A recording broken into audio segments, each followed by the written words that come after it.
అపోస్తల కార్యము 2వ అధ్యాయము యోవేలు ప్రవచనము గురించి అపోస్తలుడైన పేతురు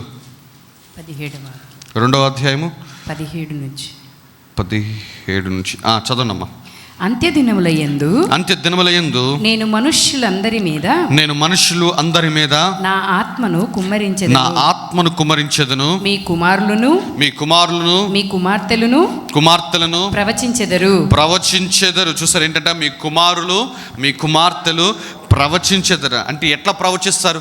వారు ఏదో ఒకటి చూస్తేనే ప్రవచించగలరు, వారు ఏదో ఒకటి వింటేనే ప్రవచించగలరు. దేవుని దగ్గర నుంచి కానీ ఆత్మలోకానికి సంబంధించింది కానీ వారు ఏదైనా చూచినప్పుడే జరగబోతున్నది చూచి ప్రవచించగలరు.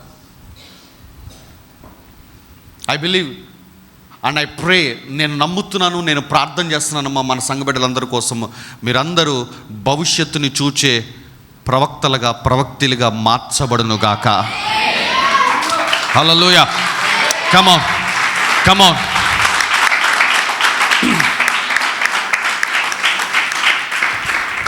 మామూలుగా అసలు ఈ రోజు నేను చెప్దాం అనుకున్న వర్తమానము ఈ శనివారము స్కూల్ ఆఫ్ ప్రాఫిట్స్లో చెప్దాం అనుకున్నాను. నేను అందులో మాట్లాడదాము ఈ ప్రవక్తల గురించి, వారు ఏ విధంగా ప్రవచిస్తారు అనేది మాట్లాడదాం అనుకున్నాను. కానీ ఎందుకో దేవుని ఆత్మ సంఘముతో మాట్లాడమని ప్రేరేపణ ఇచ్చింది. కాబట్టి వినుచున్న మీ చెవులు ధన్యములు అవుతాయమ్మా. హల్లెలూయా. ఇంకొంచెం బిగ్గరగా హల్లెలూయా. ఈ భవిష్యత్తును చూడటము, లేదంటే దేవుని కార్యాలని చూడటము, ఆత్మలోకంలో జరిగేది చూడటము, ఇవన్నీ ప్రతి ఒక్క విశ్వాసికి దేవుడు అనుగ్రహించిన వరములమ్మా. ప్రతి ఒక్క విశ్వాసికి దేవుడు అనుగ్రహించిన వరములు ఎప్పుడు అనుగ్రహించబడ్డాయి, ఎలా అనుగ్రహించబడ్డాయి అంటే క్రీస్తు పునరుద్ధానము ద్వారా మానవుడికి అనుగ్రహించబడిన వరములు కొన్ని ఉన్నాయమ్మా. ఆ వరములలో ఒక వరము ప్రవచన వరము. మరలా చెప్తున్నాను, క్రీస్తు పునరుద్ధానము ద్వారా మానవుడికి అనుగ్రహించబడ్డ వరాలు కొన్ని ఉన్నాయి. ఆ వరములలో ఒక వరము ప్రవచన వరము. అపోస్తలుల కార్యంలో వెళ్దాం చూడమ్మా. ఒక్కసారి అపోస్తలుల కార్యంకి వెళ్ళండి ఒకసారి. అపోస్తలుల కార్యము 13వ అధ్యాయము 34వ వచన భాగం చదవనమ్మా. మరియు ఇక కుళ్ళు పట్టకుండా ఆయనను మృతులలో నుండి లేపుటను బట్టి దావీదుకు అనుగ్రహించిన పవిత్రమైన వరములను మీకు అనుగ్రహింతును. మరలా చదవండమ్మా. మరియు ఇక కుళ్ళు పట్టకుండా ఆయనను మృతులలో నుండి లేపుటను బట్టి, ఆయనను ఏంటంట మృతులలో నుండి లేపటము బట్టి, క్రీస్తు పునరుద్ధానము బట్టి, క్రీస్తు పునరుద్ధానము చెందటం బట్టి, క్రీస్తు మరణము నుంచి తిరిగి లేవటం బట్టి ఏమైందంట? మనకి ఏమనుగ్రహించబడ్డాయి? దావీదుకు అనుగ్రహించబడిన పవిత్రమైన వరములు మనకు అనుగ్రహించబడ్డాయి. క్రీస్తు పునరుద్ధానము ద్వారా, క్రీస్తు పునరుద్ధానుడు అవటం వలన దావీదుకు అనుగ్రహించబడిన వరములలో మనకు కూడా అనుగ్రహించబడ్డాయి. వాటిలో ఒక ప్రాముఖ్యమైన వరం ఏమిటంటే ప్రవచన వరం అంటాను. అందుకే దావీదు ప్రవచించాడంటే బోల్డ్ ప్రవచించాడు దావీదు. నేను నీ శత్రువులను నీ పాదములకు పీఠముగా చేయ వరకు నీవు నా కుడి పార్శ్వమున కూర్చుండుమని ప్రభువు నా ప్రభువుతో చెబుతున్నాడని చెప్పేసి తండ్రి అయిన దేవుడు కుమారుడైన యేసుక్రీస్తు ప్రభువారితో మాట్లాడుతున్న దాన్ని చూచి అతడు ప్రవచించాడు. చూసారా, ఆత్మలోకాన్ని చూచాడు దావీదు. అతడు కేవలం రాజు కాదమ్మా. దావీదు కేవలం రాజు కాదు, దావీదు ఒక ప్రవక్త. తన వారు ఎవరు చూడండి, తన బిడ్డలు ఎవరు చూడండి, తన తరములో ఎవరు చూడండి, తను మాత్రము చూడగలిగాడు. ఏమిటంటే ప్రభువు నా ప్రభువుతో ఈమని చెబుతున్నాడు. తండ్రి అయిన దేవుడు కుమారుడైన యేసుక్రీస్తు ప్రభువారితోటి ఇలాగూ చెప్పుచున్నాడు. ఏంటంటే నేను నీ శత్రువులను నీ పాదములకు పీఠముగా చేయ వరకు నీవు నా కుడి పార్శ్వమున కూర్చుండుము అని చెప్పేసి. అలాగే ఆయన నీ పరిశుద్ధుని కుళ్ళు పట్టనీయవు అని యేసయ్య యొక్క పార్థివ దేహము గురించి ముందుగానే చూచి మాట్లాడుతున్నాడు. ఇలా దావీదు ఎన్నో ప్రవచనాలు చెప్పాడమ్మా. అది దావీదుకు అనుగ్రహించబడిన ప్రవచన వరము. అయితే ఈ ఉదయకాల సమయంలో పరిశుద్ధాత్మ దేవుడు మనందరితో మాట్లాడుతున్న మాట ఏంటి తెలుసా? ఆయన పునరుద్ధానమును బట్టి ఆ ప్రవచన వరము మనకి కూడా అనుగ్రహించబడిందంట. హల్లెలూయా, హల్లెలూయా, హల్లెలూయా. అప్పుడప్పుడు మీలో కూడా మీలో చాలామంది కూడా తెలియకుండా చెప్తూ ఉంటారు. సడన్గా మీ పిల్లలకి ఏదైనా అయిందనుకోనా, నేను చెప్పా కదా ఇట్లా అయిద్దని, నువ్వెందుకు వెళ్ళలేదు? కాబట్టి మనమేమంటామంటే నువ్వు అన్నావు కాబట్టి జరిగింది అది, అసలు నీ నోరు నువ్వు అంటారు. బట్ నో, సడన్గా ఒక కీడు జరగబోతుంది నీ బిడ్డలకి, సడన్గా ఒక అపాయం జరగబోతుంది నీ బిడ్డలకి. అది దేవుడు నీ ద్వారా మాట్లాడిచ్చాడు, వారిని హెచ్చరింపు చేశాడు. దట్ ఈజ్ వాట్ ప్రతి ఒక్కరికి అనుగ్రహించబడుతుందమ్మా, ప్రతి ఒక్కరికి అనుగ్రహించబడింది కూడా. అయితే కాలక్రమేణా మనము దేవునికి అవిధేయంగా బ్రతుకుతూ, ఒక ఆచార సంబంధమైన భక్తిని చేసుకుంటూ, దేవునికి మనము దూరముగా అవుతున్న కొలది మనకు అనుగ్రహించబడిన ఆ వరములను చూసావా, వాటన్నిటి మీద ముసుగు వేయబడిపోయిందమ్మా. వరాలు ఉన్నాయి కానీ వాటన్నిటి మీద ముసుగు వేయబడిపోయింది. కారణం ఏమిటంటే దేవునితో మన నడక సరిగ్గా లేకపోవటం బట్టి. ఉదాహరణకు ఆదికాండంకి వెళ్దామమ్మా. ఆదికాండం 27వ అధ్యాయం మొదటి 4 వచనాలు చదవనమ్మా.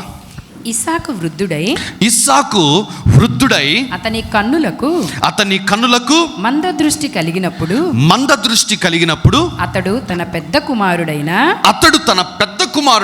ఏశావుతో నా కుమారుడా అని అతనిని పిలవగా అతడు చిత్తము నాయనా అని అతనితో అనెను. అప్పుడు ఇస్సాకు ఇదిగో నేను వృద్ధుడను, నా మరణ దినము నాకు తెలియదు, కాబట్టి నీవు దయచేసి నీ ఆయుధములైన నీ అంబుల పొదిని నీ విల్లును తీసుకొని అడవికి పోయి నా కొరకు వేటాడి మాంసము తెమ్ము. నేను చావక మునుపు నిన్ను నేను ఆశీర్వదించినట్లు నాకిష్టమైన రుచిగల భోజ్యములను సిద్ధపరచి నేను తినుటకై నా యొద్దకు తెమ్మని చెప్పాను. చూసారమ్మా, ఇస్సాకు ఒక చెడ్డ తండ్రి అమ్మా. మీరు విన్నది కరెక్టే. ఇస్సాకు ఒక చెడ్డ తండ్రి. అతడు ఒక మంచి కుమారుడు అయ్యుండొచ్చు తన తండ్రికి విధేయత చూపించి, కానీ అతడు ఒక చెడ్డ తండ్రి అని మాత్రం నేను చెప్తానమ్మా. కారణం ఏమిటో తెలుసా? తనకి అనుగ్రహించబడింది ఇద్దరు బిడ్డలు, ఏశావు, యాకోబులు. ఆ ఇద్దరు బిడ్డలలో దేవుడు ఎవరిని ఏర్పరచుకున్నాడు అనే విషయాన్ని గుర్తించలేకపోవటం బట్టి నేనేమని సంబోధిస్తున్నానంటే ఇస్సాకుని అతడు ఒక చెడ్డ తండ్రి అని చెప్పేసి. ఆ ఇద్దరు బిడ్డల్లో దేవుడు యాకోబుని ఏర్పరచుకున్నాడు. ఆ ఇద్దరు బిడ్డల్లో దేవుడు ఎవరిని ఏర్పరచుకున్నాడు? యాకోబుని ఏర్పరచుకున్నాడు. ఆదికాండం 25వ అధ్యాయము 22-23 వచనాలు చదవనమ్మా. ఆమె గర్భములో శిశువులు ఒకనితో ఒకడు పెనుగులాడిరి కనుక ఆమె ఇలాగైతే నేను బ్రతుకుట ఎందుకు అని అనుకొని ఈ విషయమై యెహోవాను అడుగ వెళ్ళెను. ఆ హల్లెలూయా. నీ బిడ్డల విషయమై ఎప్పుడైనా యెహోవాను అడిగావా? ఇక్కడ ఒక తల్లి ఉన్నది, ఇస్సాకు భార్య రెబెకా. ఆ బిడ్డలు ఇంకా గర్భములో పిండములుగా ఉన్నప్పుడే యెహోవాను అడుగుతానికి వెళ్తుందంట బిడ్డల గురించి. మనం ఈరోజు నా పిల్లలు పెద్దోళ్ళు అయ్యి యవనస్తులు అయిన తర్వాత వాళ్ళు మాటలు వినకపోతే అప్పుడు యెహోవా దగ్గరికి వెళ్తాం. అయ్యా ఏంటయ్యా వీడి పరిస్థితి ఎట్లాగుంది, వీడు ఎందుకయ్యా ఇట్లా అయిపోయాడు అని చెప్పి. గర్భములో ఉండగానే ఇక్కడ ఒక తల్లి వెళ్ళిందమ్మా, యెహోవాను అడుగ వెళ్ళింది. అప్పుడు యెహోవా ఆమెతో ఇట్లా నేను రెండు జనములు నీ గర్భములో కలవు. అమ్మా, నీకు కవలలు అనుగ్రహించానమ్మా. 2 జనములు నీ గర్భములో ఉన్నవి. 2 జనపదములు నీ కడుపులో నుండి 2 జనపదములు నీ కడుపులో నుండి ప్రత్యేకముగా వచ్చును. ఒక జనపదము కంటే ఒక జనపదము బలిష్టమై ఉండును. ఒక జనపదము కంటే ఇంకొక జనపదము బలిష్టముగా ఉంటది. పెద్దవాడు చిన్నవానికి దాసుడగునని అనెను. చూసారా, పెద్దవాడు చిన్నవాడికి దాసుడవుతాడు. ఎందుకంటే చిన్నవాడిని నేను ఏర్పరచుకున్నాను అని చెప్పి అన్నాడు. రోమీలకు రాయబడిన పత్రిక వెళ్ళిపోండి అమ్మా. రోమా 9. రిబ్కా మన తండ్రి అయిన ఇస్సాకు అను ఒకని వలన గర్భవతి అయినప్పుడు ఏర్పాటును అనుసరించిన దేవుని సంకల్పము క్రియల మూలముగా కాక పిలుచువాని మూలముగానే నిలకడగా ఉండు నిమిత్తము పిల్లలు ఇంకా పుట్టి మేలైనను కీడైనను చేయకముందే, అసలు ఇంకా పిల్లలు ఈ లోకములోనికి రాకుండానే, మేలైనను కీడైనను చేయకముందే పెద్దవాడు చిన్నవానికి దాసుడగును అని, పెద్దవాడు చిన్నవాడికి దాసుడవుతాడని ఆమెతో చెప్పబడెను. ఇందును గూర్చి నేను యాకోబును ప్రేమించాను, ఏసావును ద్వేషించితిని అని వ్రాయబడి ఉన్నది. రెబెకా ఒక మంచి తల్లమ్మ, ఒక మంచి తల్లి. ఆమె బిడ్డలు గర్భంలో ఉన్నప్పుడే వారిని గూర్చి దేవుని దగ్గరికి వెళ్ళి ప్రార్థన చేసింది. వారిని గూర్చి దేవుడు ఏమీ మాట్లాడతాడా అని ప్రభు దగ్గర కనిపెట్టుకున్న స్త్రీ. ఒకానొక దినమున దేవుడు మాట్లాడాడు, అమ్మా 2 శిశువులు ఉన్నాయమ్మా, 2 జనములు ఉన్నాయి నీ గర్భంలో. అయితే పెద్దవాడు చిన్నవాడికి దాసుడు అవుతాడు. ఎందుకంటే చిన్నవాడిని నేను ప్రేమిస్తున్నాను, చిన్నవాడిని నేను ఏర్పరచుకుంటున్నాను, చిన్నవాడు నా ప్రియమైన సేవకుడు అవుతాడని దేవుడు మాట్లాడి ఉన్నాడు. ఈ విషయాన్ని తండ్రి గుర్తించలేదు, ఈ విషయాన్ని తండ్రి చెవున పెట్టుకోలేదు, ఈ విషయాన్ని తండ్రి హృదయంలో పెట్టుకోలేదు. ఒకానొక దినమున తను వృద్ధుడైనప్పుడు తన జ్యేష్ఠ కుమారుడు పెద్దవాడినైనా ఏసావును పిలిచి ఏమన్నాడు తెలుసా? ఏసావు రా, నాకు ఇష్టమైన ఆహారమును సిద్ధము చేసుకొని రా, నేను చావక మునుపు నిన్ను ఆశీర్వదిస్తాను అంటున్నాడు. అసలు వాస్తవానికి ఆశీర్వాదము ఎవరి మీదకి వెళ్ళాలి? ఎవరి మీదకి? ఎందుకు? దేవుడు ఎవరు ఏర్పరచుకున్నాడు? యాకోబుని. అయితే ఇస్సాకు ఏసావును ఆశీర్వదించే ప్రయత్నం చేస్తున్నాడు. మనం అందరం రెబెకాను తిట్టుకుంటాం కనమ్మా. రెబెకా సరైన స్త్రీ అమ్మ. ఎందుకంటే దేవుని చిత్తానికి వ్యతిరేకమైనది ఆ రోజున ఆ ఇంట జరగబోతుంది. ఏమిటది? పెద్దవాడు దీవించబడబోతున్నాడు, అది దేవుని చిత్తము కాదు అని ఆమె తెగించి తన భర్తను మోసము చేసైనా సరే నేను దేవునికి లోబడాల్సిందే, నేను దేవునికి విధేయత చూపించాల్సిందే, నా ఇంట నా భర్త దగ్గర, నా ఇంట పుట్టిన పిల్లల దగ్గర దేవుని చిత్తానికి వ్యతిరేకమైనది జరగటానికి వీల్లేదని చెప్పేసి మోసము చేసైనా సరే దేవునికి విధేయత కనపరచాలనుకుందమ్మా. దట్ ఈజ్ వై, అందుకే నేను అంటున్నాను ఇస్సాకు రెబెకా ఒక మంచి తల్లమ్మ. కొంతమంది ఉంటారమ్మా, అసలు ఎంత భర్తకు లోబడతారంటే దేవుని కూడా పక్కన పెట్టేస్తారు. మా ఆయన పంపించట్లేదు కదన్నా అందుకే రాము, మా ఆయన ఒప్పుకోవట్లేదు కదన్నా అందుకే పిల్లల్ని పంపించట్లా, మా ఆయన అదేంటో ఆదివారమే చికెన్ తీసుకొని వస్తాడు, అవి తీసుకొచ్చి కరెక్ట్గా నేను చర్చికి రెడీ అవుతున్న టైంలో నా ముందు తీసుకొచ్చి ఇవి వండేసెల్లు అంటాడు. ఇంకా ఆయన కోసం నేను కూర్చొని రెడీ అయ్యి కూడా వండి ఇది చేసేలాగా టైం అయిపోతుందన్న అంట. దేవుణ్ణి కూడా పక్కన పెట్టేసేసేంత మనుషులకు లోబడటం అనేది ఎంత మేరకు దేవుడు ఒప్పుకోడమ్మా. Be careful. ఆ రోజున ఆ ఇంట తండ్రి దేవునికి వ్యతిరేకంగా కార్యము చేయబోతున్నాడు. ఏంటి ఆ కార్యము? పెద్దవాడిని ఆశీర్వదించబోతున్నాడు. కానీ తల్లి ఏమి చేసింది తెలుసా?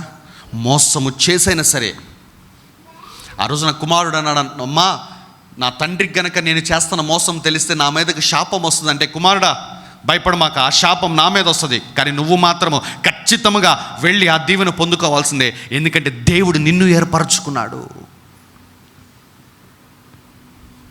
అయితే ఆ తల్లికి తెలిసిందమ్మా భవిష్యత్తు ఏమిటో. ఎందుకంటే ఆ పిల్లలు గర్భములో ఉన్నప్పుడే దేవుణ్ణి విచారించింది. దేవుడు భవిష్యత్తును ముందుగానే ఆమెకు బయలుపరిచేశాడు. పెద్దవాడు చిన్నవాడికి దాసుడైపోతాడు, చిన్నవాడు దేవుని చేత ప్రేమించబడతాడు, చిన్నవాడు ఒక దేశముగా మార్చబడతాడు అని చెప్పేసి భవిష్యత్తుని ముందుగానే తెలుసుకుంది. కానీ ఇదే భవిష్యత్తుని తండ్రి ఎందుకు తెలుసుకోలేకపోయాడు? మందదృష్టి. నేను చెప్తున్నానమ్మా, నువ్వు ఏ అంశాల గురించి ప్రభు దగ్గరికి వెళ్ళి ప్రార్థన చేయటంలో వెనకబడతావో, ఐఎమ్ టెల్లింగ్ యూ అమ్మా, ఆ విషయాలలో భవిష్యత్తుని, జరగబోయే వాటిని నువ్వు చూడలేవు. మరలా చెప్తున్నానమ్మా, నువ్వు ఏ విషయాలలో ప్రభు దగ్గర ప్రార్థన చేయటం లేదో ఆ విషయాలలో నీకు మందదృష్టి కలుగుతుందమ్మా. ఒకవేళ నీ భర్త గురించి ప్రార్థన చేయటం పక్కన పెట్టేసావా? నీ బిడ్డల గురించి ప్రార్థన చేయటం పక్కన పెట్టేసావా? నీ ఆర్థిక పరిస్థితుల గురించి ప్రార్థన చేయటం పక్కన పెట్టేసావా? నీ ఆరోగ్య పరిస్థితి గురించి ప్రార్థన చేయటం పక్కన పెట్టేసావా? నువ్వు ఏ విషయాలలో ప్రార్థన చేయటం లేదో ఆ విషయాలన్నిటిని గూర్చి నీకు మందదృష్టి వచ్చేస్తుందమ్మా. భవిష్యత్తును చూడలేవు. దేవుడు నాతో మాట్లాడిన మాట చాలా కాలం క్రిందట నేను చెప్తున్నానమ్మా. ఒక వ్యక్తి ప్రవచన వరములో వాడబడాలి అంటే, ఒక వ్యక్తి ప్రవచించేవాడుగా, ఒక ప్రవక్తగా మారాలి అంటే ఆ వ్యక్తి ప్రార్థనాపరుడై ఉండాలని చెప్పన్నాడు. హల్లెలూయా. మీకు అర్థమవుతుంది నా మాటలు? నీ భర్త మారతాడో లేదో ప్రార్థన చేయి, నీ భర్త గురించి దేవుడు నీతో మాట్లాడతాడు. నీ బిడ్డలు మారతారో లేదో ప్రార్థన చేయి, దేవుడు నీ బిడ్డలతో మాట్లాడతాడు. లేదా నీ భార్య మారిద్దో లేదో ప్రార్థన చేయి, దేవునితో మాట్లాడతాడు. ఇంకా ఈ భూమి మీదకి రాకుండా ఉన్న ఆ గర్భంలో ఉన్న శిశువుల గురించి, పిండములుగా ఉన్న శిశువుల గురించే ఒక తల్లి వెళ్ళి ప్రార్థన చేస్తే దేవుడు మాట్లాడమ్మా. అలాంటిది ఈ లోకంలోనికి వచ్చిన నీ వారిని, రక్త సంబంధీకులను గురించి నువ్వు ప్రార్థన చేస్తే దేవుడు ఎందుకు నీతో మాట్లాడాడు? డెఫినెట్లీ దేవుడు నీతో మాట్లాడతాడమ్మా. నేను అంటున్నానమ్మా, నువ్వు ప్రార్థన చేయటం ఆరంభించగానే నీకు అనుగ్రహించబడిన ఆ వరము పని చేయటం ఆరంభించబడుతుంది. నువ్వు భవిష్యత్తును చూచేవాడవగా మార్చబడతావమ్మా. హల్లెలూయా. Come on. Hallelujah, hallelujah, hallelujah, హల్లెలూయా. అయితే ఈ ఇస్సాకు మందదృష్టి కలిగి ఉన్నాడమ్మా. మందదృష్టి కలిగి ఉన్నాడు. ఒకానొక దినమున ఈ యొక్క యాకోబు పెరిగి పెద్దవాడైపోయాడు, వృద్ధాప్యంలోకి వెళ్ళిపోయాడమ్మా. ఇప్పుడు యాకోబుకి సంతానము కాదు, మనవ సంతానం కూడా పుట్టిన స్థితిలోకి వెళ్ళిపోయాడమ్మా. అయితే యాకోబు పిల్లల్లో ఒక పిల్లవాడు యోసేపు. ఒకానొక దినమున యోసేపు తన 2 బిడ్డలను తీసుకుని వెళ్ళాడు తన తండ్రి దగ్గరికి. మనష్షేని, ఎఫ్రాయిముని తీసుకుని వెళ్ళి, అయ్యా, నాకు ఈ దేశమున పుట్టినవారు వీళ్ళు, నా తండ్రి, వీరిని ఆశీర్వదించు. ఇదిగో పెద్దవాడు మనష్షే, చిన్నవాడు ఎఫ్రాయిము అని పెద్దవాడినేమో కుడి చేతికి అందించేటట్టుగా పెట్టాడు, చిన్నవాడినేమో ఎడమ చేతికి అందించేటట్టుగా పెట్టాడు. కానీ యాకోబు ఏం చేస్తే తెలుసా? చేతులు మార్చి పెద్దవాడికి రావాల్సిన దీవెన చిన్నవాడి మీదకి, చిన్నవాడి మీదకి రావాల్సిన దీవెన పెద్దవాడి మీదకి. చూసారా? భవిష్యత్తును చూచే వారముగా మనం ఉండాలమ్మా. భవిష్యత్తును చూచే వారముగా మనం ఉండాలి. అది దేవుడు ప్రతి ఒక్క విశ్వాసికి చాలా స్పష్టంగా చెప్తున్నామ్మా. ఇక్కడున్న ప్రతి ఒక్కరికి ప్రవచన వరం ఉన్నది. ప్రతి ఒక్కరు, నాకొక్కడికే కాదమ్మా. మోసపోమాక, మా పాస్టర్ గారు ఒక్కళ్ళే ప్రవచనం చెప్పగలరు, మా పాస్టర్ గారు ఒక్కరే భవిష్యత్తును చూడగలరేమో. నో, ప్రతి ఒక్కరికి, మార్క్ మై వర్డ్స్, నేను ఈ బలిపీఠం దగ్గర నిలబడి నేను చెప్తున్నానమ్మా, ఇక్కడున్న మీ అందరూ ప్రవచించే కృపావరము కలిగి ఉన్నారమ్మా. కమాన్, దేవుడికి మహిమ. ఆయన పునరుద్ధానము బట్టి మీకు వరాలు అనుగ్రహించబడ్డాయమ్మా. ఆమేన్. క్రీస్తు మృతుల నుండి లేవటం వల్ల మనకు కలిగిన ఆశీర్వాదములలో ఒక ఆశీర్వాదం ఏమిటో తెలుసా? దావీదుకు కలిగిన వరములన్నీ మనకు అనుగ్రహించబడ్డాయి. హల్లెలూయా, హల్లెలూయా. అసలు ఇంకా బాధాకరమైన విషయం ఏంటి తెలుసా? అన్యులు ఈ వరముల్లో ఆపరేట్ అవుతారమ్మా. అన్యులలో కూడా ప్రవచన వరం ఉంది. ఆ అన్యులు ప్రవచించగలుగుతున్నారు. ఉదాహరణకి లాబానికి 2 కుమార్తెలు, లేయా, రాహేలు. దేవుడు ఆ ఇంటిలో పుట్టిన 2 కుమార్తెల్లో ఒక కుమార్తెను ఏర్పరచుకున్నాడు, లేయాని ఏర్పరచుకున్నాడు. ఎందుకంటే లేయా యొక్క సంతానమే యేసుక్రీస్తు ప్రభువారు. కానీ ఆ రోజున యాకోబుకి ఎవరినిచ్చి వివాహం చేద్దాం అనుకున్నారు? రాహేల్ని. దేవుని చిత్తానికి వ్యతిరేకంగా రాహేలు వివాహం అయిపోతుంది. కానీ వాస్తవానికి యాకోబుతోటి ముడిపడాల్సింది ఎవరంటే లేయా ముడిపడాలి. వారిద్దరిలో నుంచి మన ప్రభు, మన రక్షకుడి లోకంలోకి రావాలి. ఆ రోజు కూడా దేవుడు మోసమును వాడుకున్నాడు. లేయాతోటి యాకోబు వివాహం అయ్యేటట్టుగా చేశాడు, తన ప్రణాళిక నెరవేర్చుకున్నాడమ్మా. నా ప్రశ్న, లాబాను కూడా చూడండి అమ్మా, తన కుమార్తెలలో పెద్ద కుమార్తె లేయాని దేవుడు ఏర్పరచుకున్నాడని చెప్పేసి మోసము చేసైనా సరే లేయాని యాకోబుకి ఇచ్చి కట్టబెట్టాడమ్మా. కానీ విశ్వాసి అయిన ఇస్సాకు మందదృష్టి కలిగి తన ఇద్దరు బిడ్డల్లో చిన్నవాడిని దేవుడు ఏర్పరచుకున్నాడన్న విషయాన్ని గుర్తించలేకపోయాడమ్మా. మందదృష్టి ఇదే, unable to see the future, భవిష్యత్తును చూడలేకపోవటము మందదృష్టి. ఈ మందదృష్టి అనేది ఈ రోజున క్రైస్తవ కుటుంబాల్లో బాగా స్ప్రెడ్ అయిపోతుందమ్మా. కారణం ఏమిటి తెలుసా?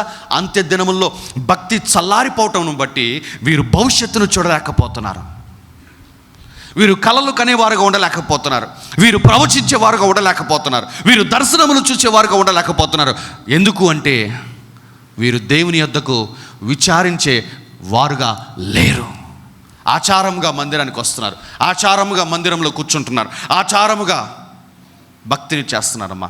ఈ ఉదయకాల సమయంలో ఆచారముగా చేస్తున్న మీరందరూ నిజముగా యథార్థమైన భక్తి చేయువారుగా మార్చబడుదురుగాక. హల్లెలూయా. ఇంకొక ఉదాహరణ చూపిస్తానమ్మా. ఒకసారి అపోస్తుల కార్యంకి వెళ్ళండమ్మా. 16వ అధ్యాయం 16వ వచనం నుంచి చదవండమ్మా. 16, 17, 18 వచనాలు చదవండి. ప్రార్థనా స్థలమునకు వెళ్ళి అపోస్తుల కార్యము 16వ అధ్యాయము 16, 17, 18 వచనాలు చదవండమ్మా. మేము ప్రార్థనా స్థలమునకు వెళ్ళుచుండగా పుతోను అను దయ్యము పట్టినదై సోదె చెప్పుట చేత తన యజమానులకు బహులాభము సంపాదించుచున్న ఒక చిన్నది మాకు ఎదురుగా వచ్చెను. ఎవరంట? ఒక చిన్నది అంటే ఇంక సండే స్కూల్ పిల్ల లాంటిది అంతే. ఒక చిన్నది. ఈ చిన్న పిల్లకి దయ్యం పట్టిందంట, పుతోను దయ్యము పట్టడం వల్ల ఈ చిన్నది ఏం చెప్తుందంట? సోదె చెప్పేటోళ్ళు అదివరకు ఇటు మనకు పక్కనే ఉండేవాళ్ళు. వాళ్ళలో కొంతమంది మన దగ్గరికి అప్పుడప్పుడు వచ్చేవాళ్ళు. వాళ్ళు చెప్తా ఉంటారు భవిష్యత్తుని, జరిగే చెప్తాము. తెలుసుగా మీకు వాళ్ళ రైమింగు. వాడు కొట్టుకుంటా చెయ్యి ఇట్లా తిప్పుతూ ఉంటారు. ఇట్లా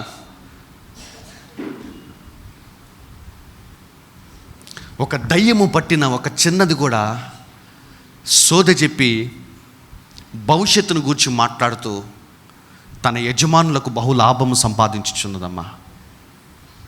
కానీ బాధాకరమైన విషయం ఏంటంటే దేవుని బిడ్డలముగా ఉంటున్నాము, మనకి మన జీవితాల్లో ఏం జరుగుతుందో ఏమి జరగబోతుందో మనకు తెలియటం లేదు. ఎంత విచారకరమో. చదవమ్మా, తర్వాత చదవమ్మా. ఆమె పౌలును మమ్మును వెంబడించి ఈ మనుష్యులను సర్వోన్నతుడైన దేవుని దాసులు. చూసారా, ఒక చిన్న పిల్ల ఆ పట్టణంలో సువార్త చెప్పడానికి అప్పుడే దిగిన పౌలును మరి ఇతర శిష్యులను చూచి ఏమంటుంది? వీరు సర్వోన్నతుడైన దేవుని దాసులు, వీరు మీకు రక్షణ మార్గము ప్రవచించు వారై ఉన్నారని. వీరు మీకు ఏం చెప్తారు? రక్షణ మార్గము ప్రచురించు వారై ఉన్నారని కేకలు వేసి చెప్పెను. She is professing. అక్కడ ఆ ఊరి వాళ్ళందరూ ఏమనుకున్నారంటే పౌలు ఒక టూరిస్ట్ ఏమో, ఊరు చుట్టానికి వచ్చాడేమో, పట్టణం చుట్టానికి వచ్చాడేమో అని అనుకున్నాడు. కానీ ఒక చిన్న కుమార్తె దయ్యము పట్టింది. అది ఏమని చెబుతుంది తెలుసా? ఆ పట్టణం అంతా వచ్చిన వారు మామూలు కాదు, సర్వోన్నతులైన దేవుని దాసులు అని అందరికీ చెబుతుంది. వీరు మీకు రక్షణ ప్రచురిస్తారు అని కేకలు వేస్తూ చెబుతుంది. చూసారా, ఒక దయ్యము పట్టిన చిన్నదానికి ప్రవచన వరం ఎట్లా ఆపరేట్ అవుతుందో చూడండి అమ్మా. ఆ వ్యక్తులను చూడంగానే చెబుతుంది, ఈ వ్యక్తులు మామూలు కాదు, వీళ్ళు దేవుని దాసులు, రక్షణ సువార్త ప్రకటించడానికి వచ్చారు వీళ్ళు అని చెప్పేసి. వాళ్ళు ఇంకా ప్రకటించడం ఆరంభించలా. చదవండి మా తర్వాత. ఆమె ఇలాగూ అనేక దినములు చేయుచుండెను గనక, ఆ చిన్న బిడ్డ ఇలాగ అనేక దినములు చేస్తానే ఉందంట. పౌలు వ్యాకులపడి దాని వైపు తిరిగి నీవు ఈమెను వదిలిపొమ్మని ఈమెను వదిలిపోమ్మని యేసుక్రీస్తు నామమున ఆజ్ఞాపించుచున్నానని ఆ దయ్యముతో చెప్పెను. వెంటనే అది ఆమెను వదిలిపోయెను. చూసారా? ఇప్పుడు నా పాయింట్ ఏమిటంటే, అన్యుడైన లాబాను భవిష్యత్తును చెప్పగలుగుతున్నాడు, దయ్యము పట్టిన ఒక చిన్నది భవిష్యత్తును చెప్పగలుగుతుంది. కానీ విశ్వాసులైన మీరు మాత్రము కనీసము మీ ఇంటిలో ఉన్న వారి యొక్క భవిష్యత్తు, అనగా వారు ఏమవుతారు, వారి జీవితాల్లో దేవుని కార్యాలు ఎలా జరుగుతాయి అనేది చెప్పలేకపోతున్నారమ్మా. ఇప్పుడు చెప్పండి అమ్మా, లాబాను పడిపోయిన స్థితిలో ఉన్నాడా, మనము పడిపోయిన స్థితిలో ఉన్నామా? లాబాను దేవునికి దూరముగా ఉన్నాడా, మనము దేవునికి దూరముగా ఉన్నామా? ఒక దయ్యము పట్టింది పడిపోయిన స్థితిలో ఉన్నదా, మనము పడిపోయిన స్థితిలో ఉన్నామా? ఆలోచించండి ఒక్కసారి. ఒక దయ్యం పట్టింది ప్రవచించగలుగుతుంది, రక్షణ మారు మనసు సున్నతి అనుభవం లేని ఒక లాబాను ప్రవచనము చెప్పగలుగుతున్నాడు. కానీ మారు మనసు పొందాము, రక్షించబడ్డాము, సంఘంలో చేర్చబడ్డాము, ప్రభు బలలో చేయి వేస్తున్నాము, ప్రతి ఆదివారం వాక్యం వింటున్నాము, కానుకలు వేస్తున్నాము, ప్రార్థన చేయవారం కొంటున్నాము. బట్ స్టిల్ మన జీవితాలలో, మన కుటుంబాలలో, మన పరిచర్యలో ఏమి జరుగుతుంది, ఏమి జరగబోతుంది అని మనము గ్రహించలేకపోతున్నామంటే మందదృష్టి అందరినీ కమ్ముకుందమ్మా. అండ్ ఈ ఉదయకాల సమయంలో పరిశుద్ధాత్మ దేవుడు అట్టి మందస్థితి నుంచి ఈ పరిచర్యను విడిపించునుగాక, యేసు నామమున.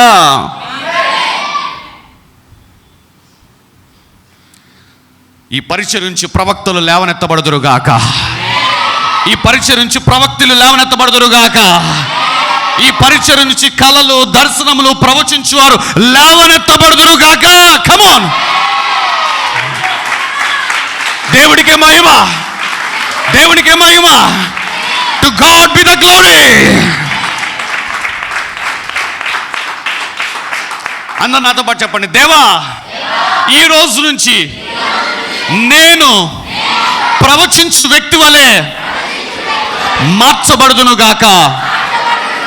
దేవా ఈ రోజు నుంచి నాలో ప్రవచన వరము పని చేయటము ఆరంభించబడును గాక. దేవా ఈ రోజు నుంచి ఇప్పటి వరకు నన్ను వెంబడించిన ప్రతి మంద దృష్టి తొలగిపోయి ఈ రోజు నుంచి నేను కలలు కనే వ్యక్తిగా, ప్రవచించే వ్యక్తిగా, భవిష్యత్తును చూసే వ్యక్తిగా, దేవుని దాసుడుగా, దాసురాలుగా మార్చబడుదును గాక. హల్లెలూయా. కమోన్, ఒక 30 సెకండ్లు గట్టిగా దేవునికి చప్పట్లు కొడుతూ కమోన్ అనే భాషలో ప్రార్థన చేద్దాం. Come on, pray in the spirit. మరోల బ్రెకెతరబో లైనా బ్రోకో సొరో బ్రెహెల్ లాంగోర బెహెస్ కెరబ్రో రైనా బ్రో తరెమాందో రీకా లాతా తాతరబో షందరబో లైనా బ్రో తొరమోంద రీకా బాబా లైనా బ్రోల బహందో రికారబో రైనా బాబా బాబా హోసరబ్రా రేఖల బ్రో రీనా బ్రో లబో హోసరబ్రా కలదరబో.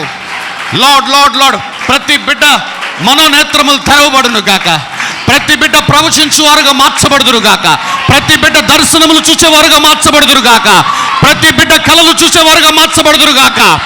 మే ద ప్రాఫెటిక్ అనాయింటింగ్, ప్రవచన అభిషేకము ఈ రోజు నుంచి ప్రతి బిడ్డ జీవితంలో పని చేయటం ఆరంభించును గాక. యేసు నామమున ప్రవక్తలుగా, ప్రవక్తలుగా ప్రతి బిడ్డ ఈ సంఘంలో మార్చబడుదురు గాక. హల్లెలూయా, హల్లెలూయా, హల్లెలూయా. దేవునికి స్తోత్రం. హల్లెలూయా, హల్లెలూయా. అయితే నాకున్న ఆ జ్ఞానం బట్టి ఒక 3 రహస్యాలు చెప్తానమ్మా. మనము ప్రవచన వరములో, లేదంటే ప్రవచించే వారముగా, లేదంటే ప్రవక్తలుగా ఎలా మనల్ని మనం మార్చుకోవచ్చు అనేది ఒక 3 రహస్యాలు చెప్తానమ్మా. 5 చెప్పొచ్చు, కానీ ఒక 2 మీరు ఇంకా తీసుకునే స్థాయిలో లేరు, ఒక 2 ఇంకా మీరు విని దానిని పాటించే స్థితిలో ఇంకా లేరు. అందుకే ఒక 3 విషయాలు చెప్తాను, ఒక 3 రహస్యాలు చెప్తానమ్మా. దీనిని కనుక మీరు పాటించడం ఆరంభించారా, ఐఆమ్ టెల్లింగ్ యూ అమ్మా, ఈ రోజు నుంచి మీరు ప్రవక్తలుగా మార్చబడతారమ్మా. హల్లెలూయా. మొట్టమొదటిది యోహాను సువార్త 15వ అధ్యాయం 12వ వచనం చదువునమ్మా. 12వ వచనం నుంచి. నేను మిమ్మును ప్రేమించిన ప్రకారము మీరొకరినొకరు ప్రేమించవలనన్నదే. మీరు ఒకరినొకరు ఏంటంట? ప్రేమించవలను అనుటయే నా ఆజ్ఞ. చూసారా, దేవుడు పరలోకానికి వెళ్ళక మునుపు శిష్యులతోటి చివరిగా కూర్చొని మాట్లాడుతున్న మాట ఏమిటంటే, నేను మిమ్మల్ని ప్రేమించిన ప్రకారము ఏం చేయాలంట? మీరు ఒక్కరినొకడు ఏం చేయాలంట? ప్రేమింపవలననుటయే. ప్రేమించాలంట, ప్రేమించాలి. నేను మిమ్మల్ని ప్రేమించిన ప్రకారము, నేను ఎలాగైతే మమ్మల్ని ప్రేమించానో మీరు అలా ఒకరినొకరు ప్రేమించుకోవాలి. ఇది నా ఆజ్ఞ అన్నాడు.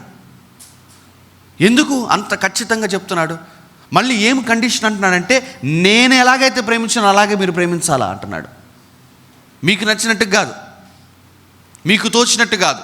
మీ ప్రేమ యొక్క కొలమానం ఏమిటంటే, నేను ఎలాగైతే మిమ్మల్ని ప్రేమించానో ఆ విధంగా మీరు వేరే వారిని ప్రేమించాలి. ఇది నా ఆజ్ఞ అంటున్నాడు. ఎందుకు ఆ మాట అంటున్నాడు? ఏంటి ప్రేమకు ప్రవచనానికి, ఏంటి ప్రేమకు వరానికి సంబంధము? తర్వాత వచనాలు చదువుదాం. తన స్నేహితుల కొరకు తన ప్రాణము పెట్టువానికంటే ఎక్కువైన ప్రేమ గలవాడు ఎవడు లేడు. నేను మీకు ఆజ్ఞాపించు వాటిని చేసిన ఎడల మీరు నా స్నేహితులై ఉందురు. చూసారు, మరలా 13 వచ్చినదన్నమ్మా. తన స్నేహితుల కొరకు ప్రాణము పెట్టువానికంటే. యేసయ్య తన ప్రేమను ఎట్లా చూపించడమ్మా మనకి? మనము పాపులమై ఉండగానే మన కోసం ఏమయ్యాడు? ఆయన చనిపోయాడు, ప్రాణం పెట్టాడు. ఏమన్నాడు ఇక్కడ? అదే ప్రస్తావన చేస్తున్నాడు. నేను మిమ్మల్ని ప్రేమించినట్టుగా మీరు ఒకరినొకరు ప్రేమించాలి అని చెబుతూ, తన స్నేహితుల కొరకు ప్రాణము పెట్టువానికంటే ఎక్కువగా ప్రేమ గలవాడు ఎవడునూ లేడు. ఎక్కువగా ప్రేమ గలవాడు ఎవడునూ లేడు.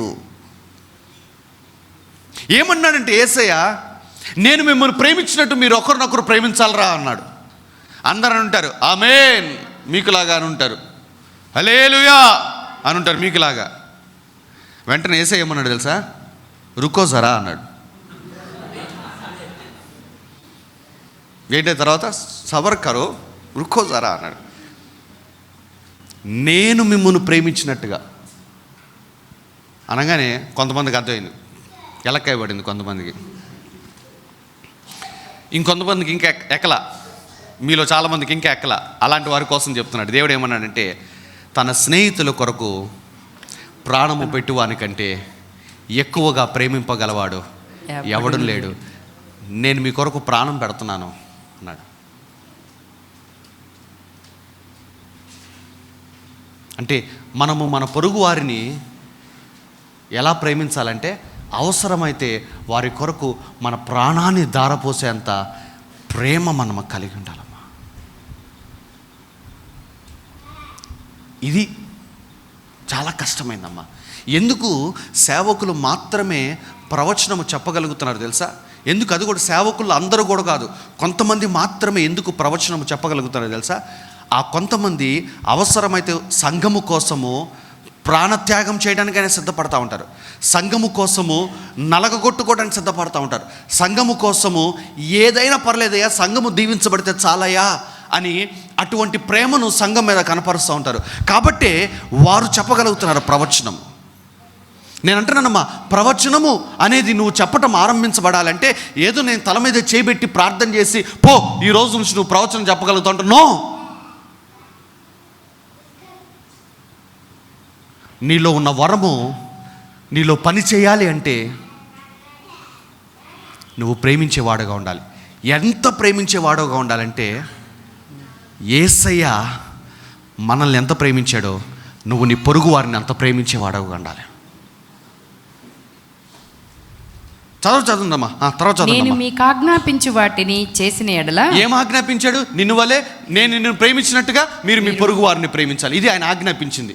చదవండమ్మా. 12 చదవండమ్మా.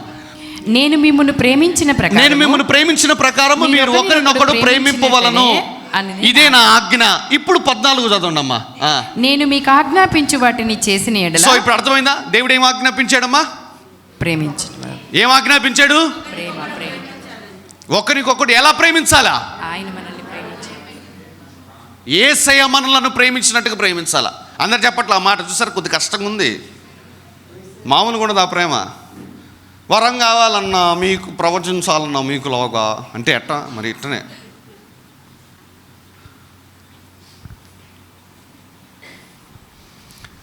ప్రేమ లేకుండా ప్రవచించేవాడు దయ్యపు సంబంధి, ప్రేమ కలిగి ప్రవచించేవాడు దేవుని సంబంధి.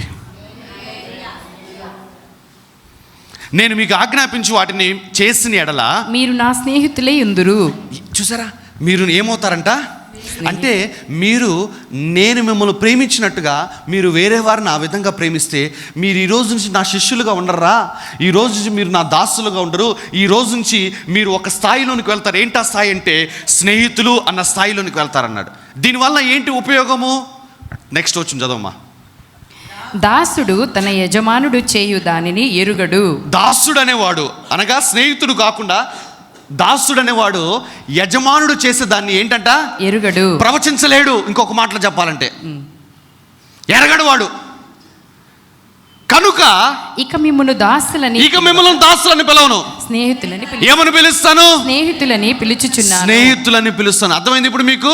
దాసుడు అనేవాడు యజమానుడు చేసేదాన్ని ఎరగలేడు, గ్రహించలేడు, కాబట్టి ప్రవచించలేడు. ఏంటి? అప్పటి వరకు వాళ్ళు దాసులుగా ఉన్నారు కాబట్టి యేసయ్య వారికి ఉపమానాల్లో బోధించినా కూడా అర్థం కాల. యేసయ్య తన రాకడ గురించి చెప్పినా కానీ ఇవి ఎప్పుడు జరుగుతాయి అన్నాడు. చిన్న చిన్న విషయాలు అర్థం చేసుకోలేకపోయాడు. ఆయన మరణమును గురించి చెప్పిన విషయాలు అర్థం చేసుకోలేకపోయాడు. ఆయన నేను మరణించడం మంచిదిరా అంటే ప్రభువా నీకు అది దూరమగును గాక అని మాట్లాడారు. అర్థమవుతుంది మీకు ఆ మాటలు? ఎందుకు అప్పుడు శిష్యులు అప్పుడు ఇంకా దాసులుగానే ఉన్నారు. ఆయన ఎందుకు అలా మాట్లాడుతున్నాడు? ఆయన ఏమి చేయనై ఉన్నాడు? ఆయన మరణించడం ద్వారా మానవుడికి దొరికేది ఏమిటి? ఆయన తిరిగి లేవటం ద్వారా మానవుడికి దొరికేది ఏమిటి అనేది ఇంకా గ్రహించలేని స్థితిలో ఉన్నారు. ఎందుకు తెలుసా? వారు ఇంకా దాసులుగానే ఉన్నారు. అయితే యజమానుడు చేసేది గ్రహించేది ఎవడో తెలుసా? స్నేహితుడిగా ఉండేవాడు. అంటే ఒక స్థాయిలోనికి వెళ్ళాలి. ఈ స్నేహితుడు అనే స్థాయిలోనికి మనం వెళ్ళాలి అంటే మనము ప్రేమించే వారముగా ఉండాలమ్మా. మీకు అర్థమైందా మాట? ప్రేమకి ప్రవచనానికి సంబంధం అర్థమైందా మీకు?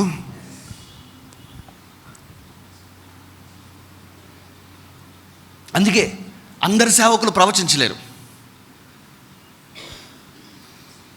నేను ఎవరిని విమర్శించడం లేదమ్మా, కానీ బట్ ఫ్యాక్ట్ చెప్తున్నానమ్మా.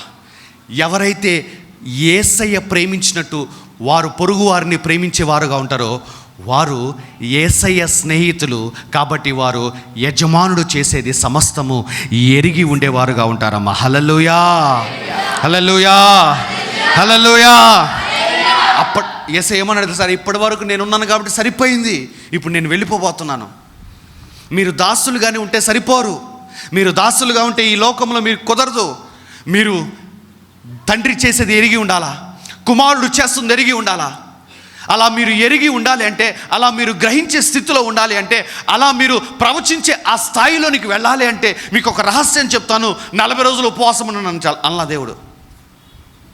అక్కడికెక్కడికో వెళ్ళి ఆయన ఎవరో దగ్గర కానుక పెట్టి ప్రార్థన చేయించుకోండి అని అల్లా. నేను మిమ్మల్ని ప్రేమించినట్టుగా మీరు ఒకరినొకరు ప్రేమించండమ్మా.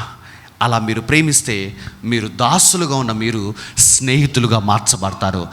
ఎందుకంటే దాసుడు అనేవాడు యజమానుడు చేసేది ఎరగడు, కానీ స్నేహితుడు మాత్రము తన స్నేహితుడు చేస్తుంది ఖచ్చితంగా ఎరుగుతారమ్మా. Come on, give God some praise. Hallelujah, hallelujah, hallelujah. Pastor గారు, నా జీవితంలో ఏం జరుగుతుందో అర్థం కావటం లేదు, నా జీవితంలో ఏం జరగబోతుందో కూడా అర్థం కావటం లేదు అన్న వారికి నేను చెప్తున్నానమ్మా, దేవుడు నిన్ను ప్రేమించినట్టుగా నీవు నీ ఇంటి వారిని ప్రేమిస్తూ ఉండు. నీ సంఘము వారిని ప్రేమిస్తూ ఉండు. ఖచ్చితంగా నువ్వు స్నేహితుడు అనే స్థాయిలోనికి వెళ్తావు. యజమానుడు చేస్తున్నది నువ్వు ఖచ్చితంగా ఎరుగుతావమ్మా. దేవుడు చెప్పాడు. ఎందుకంటే ఒకానొక టైంలో ఇంకా యేసయ్య విడిచిపెట్టి వెళ్ళిపోయిన తర్వాత ఈ 12 మంది అపోస్తలులు 12 చోట్లకు వెళ్ళిపోతారు, సువార్త ప్రకటిస్తూ ఉంటారు. ఒక్కొక్కళ్ళు ఒక్కొక్కటి చెప్తూ ఉంటారు. ఇప్పుడు పౌలు చెప్పిన సంగతులు పేతురు చెప్పలేదు. పేతురు చెప్పిన సంగతులు పౌలు చెప్పలేకపోయాడు. పేతురు ఏమన్నాడు? ఆ దినము దొంగ వలె వచ్చును, అది ఆ రోజు మీరు గ్రహించలేరు అని చెప్పి అన్నారు. కానీ పౌలు ఏమన్నాడు తెలుసా? తన పత్రికలో అది దొంగ వలె రావటానికి మీరు చీకటి సంబంధులు కాదు, మీరు వెలుగు సంబంధులు అన్నాడు.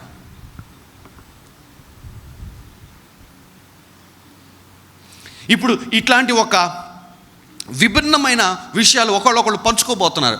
వీళ్ళకి కూడా వచ్చేస్తుంది, వీళ్ళకి వైరం వచ్చేస్తూ ఉంటుంది. అప్పుడు సంఘము లేదంటే దేవుని యొక్క రాజ్యము చెదిరిపోతుంది. దేవుడు ఏమన్నాడు తెలుసా? అలా చెదిరిపోతే నష్టము మీకే. మీరు ప్రవచించే ఆ యొక్క స్థితిలోనికి వెళ్ళలేరు. మీరు మరలా దాసులని స్థితిలోనికి వెళ్ళిపోతారు. అలా కాకుండా మీరు ఒకరినొకరు ప్రేమించుకోండి. ఎలా ప్రేమించాలంటే నేను మిమ్మల్ని ప్రేమించినట్టుగా అని చెప్పి అన్నాడు. 17 వచ్చిన చదువుతారు ఒకసారి సిస్టర్? 17 వచ్చిన చదవండమ్మా. 17 మీరు ఒకరినొకడు ప్రేమింపవలనని ఈ సంగతులను మీకు ఆజ్ఞాపించుచున్నాను. ఈ రోజున ఒక సేవకుడు ఇంకో సేవకుడిని విమర్శిస్తున్నాడు యూట్యూబ్లో. ఒక సేవకుడు ఇంకొక సేవకుడు తప్పని వాడి సంఘంలో చెప్పుకుంటున్నాడు. ఎక్కడుంది ప్రేమ? అదేంటనేమో మేము దేవుని సేవ చేస్తున్నాము అని చెప్పి ఆ సేవకుడు అట్లా చేస్తున్నాడు, ఈ సేవకుడు ఇట్లా చేస్తున్నాడు, ఆ సేవకుడు డ్యాన్స్ వేస్తున్నాడు, ఈ సేవకుడు పిల్లలు డ్యాన్సులు వేస్తున్నారు. ఇది తప్పు, మా హుండెలు మండుతున్నాయి. ఎందుకు మండుతాయి? ఏం మాకు మండలేదే అందా అనిపిస్తుంది నాకు. కానీ మనకెందుకులే అనిపిస్తుంది. నేను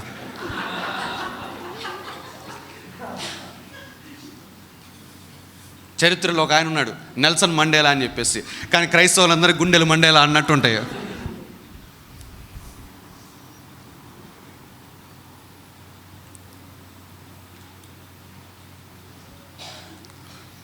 మీరు ఒకరినొకరు ప్రేమింపవలనని ఆయన చివరిగా తన సేవకులకు చెప్పి వెళ్ళిపోయాడమ్మా. కానీ ఈ రోజుల్లో ఒకరినొకరు విమర్శించుకోవటమే పని అయిపోయింది. అదే సేవ. అలా ఎవడైనా విమర్శిస్తూ మాట్లాడుతుంటే కింద కమెంట్లు మళ్ళీ భలే చెప్పారన్నా, ప్రైజ్ అలాడన్నా, మీలాంటి సేవకులు. నేను దశంబాగు గురించి మాట్లాడాను. ఆ వీడియో భయంకరంగా వైరల్ అయింది 2 సంవత్సరాల క్రితము. అసలు ప్రపంచం అంతా తిరిగింది ఆ వీడియో. కానీ నాకు చాలా బాధాకరమైన విషయం ఏంటంటే, అన్యులు నన్ను తిట్టినా పర్లేదమ్మా, క్రైస్తవులు చాలామంది నన్ను తిట్టారు. నేను ఎందుకు డబ్బు గురించి మాట్లాడుతాను తెలుసమ్మా? ఈయుడి మీకు ఇవ్వబడని దేవుడు ఖచ్చితంగా చెప్పాడు. నేను మన చర్చిలో కానుకలు ఎత్తేస్తున్నాం అని చెప్పాను అనుకున్నా, మీ సంగతి ఏమో తెలియదు కానీ మీ వాళ్ళందరూ మంచి సంఘానికి వెళ్తున్నారు చూసారా, అట్లాంటి సంఘానికి వెళ్ళాలి అని చెప్పి వాళ్ళు కూడా వస్తారు. కానీ నేను అట్లా చెప్పనుగా, ఇవ్వండి, ఇంకేమంటాను, ఇంకా బాగా ఇవ్వాలి అంటాను. ఒక్కోసారి ఉంటాను జోబులు ఖాళీ చేయండి అంటాను.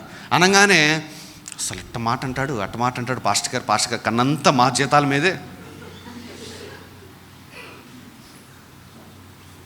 నువ్వు అలా విమర్శించడం వల్ల నాకు రూపాయి పోయింది లేదు, నాకు ఒక నష్టం కూడా వాటిల్లా. కానీ నువ్వు స్నేహితుడిగా ఉండవలసిన నీవు దాసుడు అనే స్థితిలో నీకు పడిపోతున్నావు. ఇంకా చెప్పాలంటే దానికన్నా అద్వారమైన స్థితిలోకి వెళ్ళిపోతున్నావు. మళ్ళీ నువ్వేమనుకుంటున్నావు తెలుసా? విమర్శిస్తూ మాకు బైబిల్ తెలుసు, మాకు దేవుడు తెలుసు. ఎక్కడ తెలుసు నీకు? దేవుడే అన్నాడు కైసరికి ఇచ్చేసేయాలి, దేవునికి ఇచ్చేసేయాలి. నేను అదే బోధిస్తున్నాను సంఘంలో, దేవునికి ఇచ్చేసేయాలి అని చెప్పేసి. దేవునికి ఇవ్వండి అని చెప్పడం కూడా తప్పైపోతుంది. అప్పుడు అర్థమైంది గోధుమల్లోని గురుగులు కూడా ఉంటాయి అని చెప్పేసి. రక్షించబడ్డ ప్రతి ఒక్కళ్ళు, పరిచర్యలు చేస్తున్న ప్రతి ఒక్కళ్ళు గోధుమలు కాదు అని అప్పుడు అర్థమైంది నాకు. అటువారు ఎవరైనా మీకు తెలిసిన ఉంటే వాళ్ళ నుంచి అర్జెంటుగా పక్కకు వచ్చేసానమ్మా. ఎందుకంటే విమర్శించే వారితో ఎప్పుడు సహవాసం చేయమాకండమ్మా. నేను అంటున్నానమ్మా, నోరు మూసుకుని వాళ్ళతో సహవాసం చేయండి, కానీ విమర్శించే వారితో ఎప్పుడు సహవాసం చేయమాకండి. ఎందుకంటే తెలియకుండానే ఒకానొక టైంలో నువ్వు కూడా నోరు జారి ఒక మాట నేస్తావట. ఆ ఒక్క మాట చాలమ్మా, అప్పటి వరకు నువ్వు చేసిన భక్తి మొత్తం పోలిపోతుంది. ఎవరన్నా ఏ సేవకుడి గురించి ఆయన విమర్శిస్తున్నాడా, లేచి ఇంక పక్క వచ్చేసేసాయి, చెప్పేసే వాళ్ళకి బుద్ధి రావాలని నువ్వే చెప్పు. నేను ఇట్లాంటి డిస్కషన్స్లో ఉంటానండి, ఇది సేవకులు విమర్శించడం కాకుండా ఏదైనా చెప్పండి, నేను కూర్చొని వింటాను, నేను కూడా ఒక మాట కలుపుతాను, కానీ ఇవి కరెక్ట్ కాదని చెప్పేసేయండి. అర్థమవుతుందా మీకు? మాట అర్థమవుతుందా? మనము ప్రేమించడానికి పిలువబడ్డాము. ఎందుకంటే ప్రేమించడం ద్వారా స్నేహితులు అన్న స్థాయిలోనికి మనం వెళ్తాము. వన్స్ ఆ ప్రేమలో ఇంకా వేరుపారి స్థిరపడితే ఇంకా బెస్ట్ ఫ్రెండ్గా అయిపోతాం మనం దేవునికి. అప్పుడు నేను చెప్తున్నానమ్మా, జరగబోతుంది, అసలు రాబోతున్న లోకం గురించిన ప్రత్యక్షతలన్నీ దేవుడు మీకు అనుగ్రహిస్తాడమ్మా.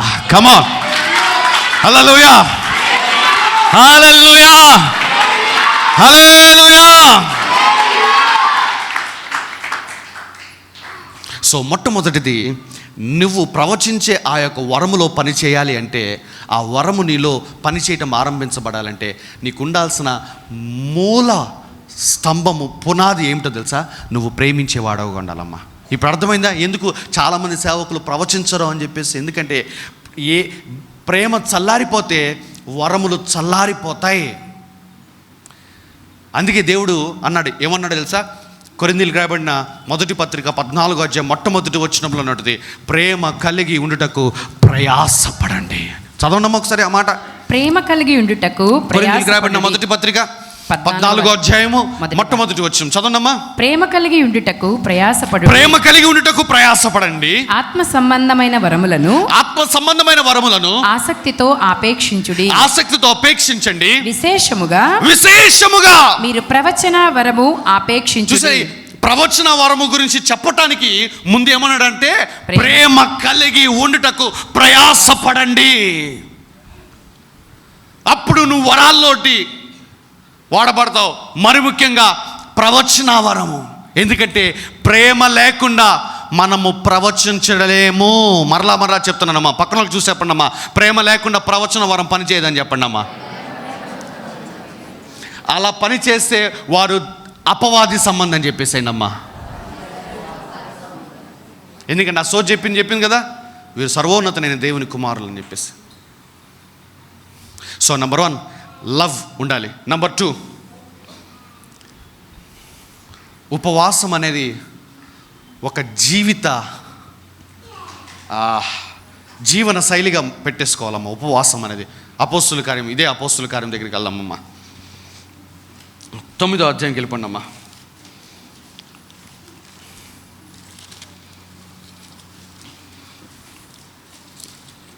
9వ అధ్యాయం 9వ అధ్యాయము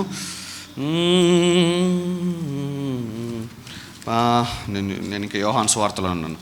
అపోస్తుల కార్యము 9వ అధ్యాయము 7వ వచనం చదువుమా. అతనితో ప్రయాణము చేసిన మనుషులు అయితే మొట్టమొదటి వచ్చింది చదవమ్మా. పౌలు ఇంకను ప్రభువు యొక్క శిష్యులను బెదిరించుటయును. లేదా 4వ వచ్చింది చదవమ్మా. అప్పుడు అతడు నేల మీద పడి, సౌలా సౌలా సౌలా సౌలా నీవేళ నన్ను హింసించుచున్నావని తనతో ఒక స్వరము పలుకుట వినెను. ప్రభువా నీవెవడవని అతడు అడగగా ఆయన నీవు హింసించుచున్న యేసుని లేచి పట్టణములోనికి వెళ్ళుము, అక్కడ నీవు ఏమి చేయవలనో అది నీకు తెలుపబడినని చెప్పెను. ఏంటంట? అక్కడ నువ్వు ఏమి చెయ్యాలో అది నీకు అదేంటి ఇక్కడే చెప్పొచ్చుగా, అక్కడికి వెళ్ళు, నువ్వేమి చేయాలో నీకు తెలుపబడుతుంది అన్నాడు. ఆ తర్వాత ఏమైంది తెలుసా? వెంటనే పౌలుకి గుడ్డితనం వచ్చేసిందమ్మా. చదవనమ్మా. అతనితో ప్రయాణము చేసిన మనుషులు ఆ స్వరము వినిరి గాని ఎవరిని చూడక మౌనులై నిలవబడిరి. సౌలు నేల మీద నుంచి లేచి కన్నులు తెరచినను ఏమీయూ చూడలేకపోయాను గనుక వారతని చెయ్యి పట్టుకుని దమస్కులోనికి నడిపించి. ఏమి చూడలేకపోయాడు, బ్లైండెడ్, ఫిజికల్లీ స్పిరిచువల్లీ, ఆత్మీయంగా భౌతికంగా గుడ్డివాడైపోయాడు సౌలు. ఆ తర్వాత చదవమ్మా. అతడు 3 దినములు చూపులేక చూపులేక అన్నపానములు ఏమియు అసలు అది ఉపవాసం గురించి మాట్లాడాలంటే నాకు భలే ఉద్యోగంగా ఉంటుందమ్మా. మరి వింటున్నా మీకు నీరసంగా ఉంటుందేమో కానీ నాకు మాత్రం భలే ఉద్యోగం ఉంటుంది. అతడు 3 దినములు ఏంటంట, అన్నపానములేమియు పుచ్చుకొనకుండెను. డ్రై ఫాస్టింగ్లో ఉన్నాడమ్మా. అన్నము పుచ్చుకోలేదు, పానము తీసుకోలేదు, డ్రై ఫాస్టింగ్. అతడు 3 దినములు కటిక ఉపవాసములో ఉన్నాడు. ఏమీ తినలేదు, ఏమీ త్రాగలేదు, ఏమీ పుచ్చుకొనకుండా ఉండేను. దమస్కులో అననీయ అను ఒక శిష్యుడుండెను. ప్రభువు దర్శనమందు అననీయ అతనిని పిలువగా అతడు, ప్రభువా, ఇదిగో నేనున్నానెను.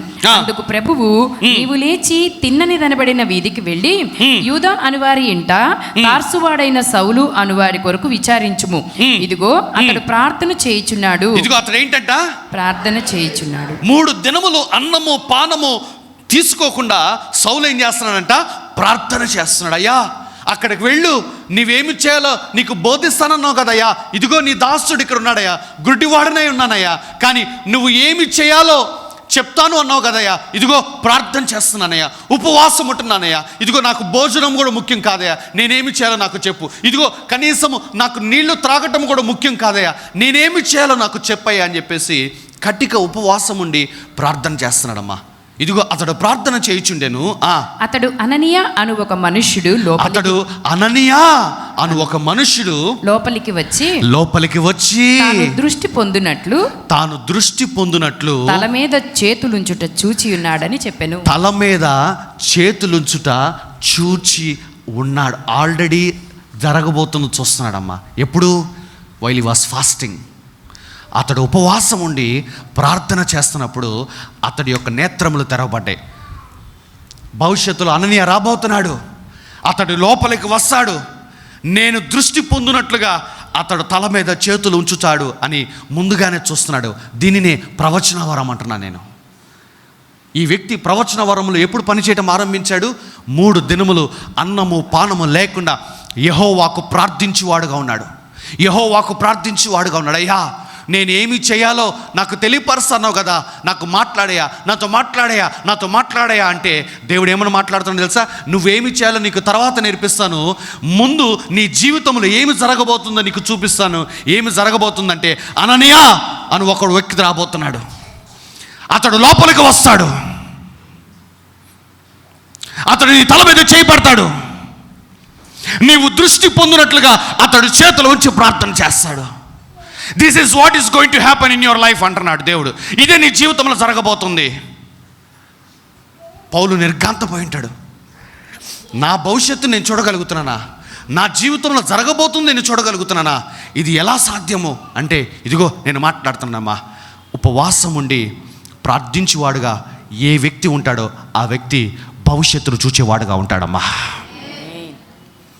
మొట్టమొదటిది, నువ్వు ప్రవచించే వరంలో పని చేయాలంటే నువ్వు ప్రేమ కలిగి ఉండాలి. రెండవది, నువ్వు ప్రవచించే వరంలో పని చేయాలంటే నువ్వు ఉపవాసము ప్రార్థన అన్న జీవన శైలి నీకు ఉండాలి.